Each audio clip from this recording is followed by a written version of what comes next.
ازيكم؟ يا رب تكونوا بخير. تعالوا بينا نعمل فاصوليا بيضة بطريقة سهلة وسريعة وكمان جديدة. لو انتم مستعجلين ما عندكوش وقت تحضروا غدا، الوصفة دي هتعملوها ومش هتاخد منكم وقت ونتيجتها جميلة جدا هتعجبكم. لايك وسبسكرايب للقناة ويلا بينا نبدأ. اول حاجة في طاسة على النار هضيف عندي معلقتين كبار زيت نباتي وعليهم بصلة صغيرة مفرومة. اقلب البصلة لحد ما تدبل، وبعدين هضيف عليها ربع كيلو سجق شرقي متقطع بالشكل ده، عليهم قطعة دهن لو انتوا حابين بتدي طعم حلو قوي للطبق. ابتدي اشوح البصل والسجق مع بعض لحد ما لون السجق يتغير، واضيف كوباية ونص فاصوليا بيضة مسلوقة واشوحها مع البصل والسجق.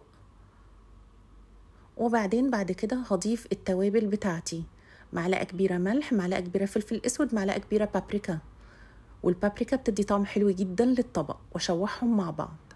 وبعدين 4 طماطمات مفرومين واقلب، وعليهم معلقتين كبار صلصة طماطم، واسيب الطبق كده بقى لحد ما الصلصة تتسبك. واضيف في الوقت ده 6 حبات بيض، اعمل فتحات كده زي ما انتوا شايفين واضيف فيها البيض، واسيبها على نار هادية لحد ما تستوي واغطيها.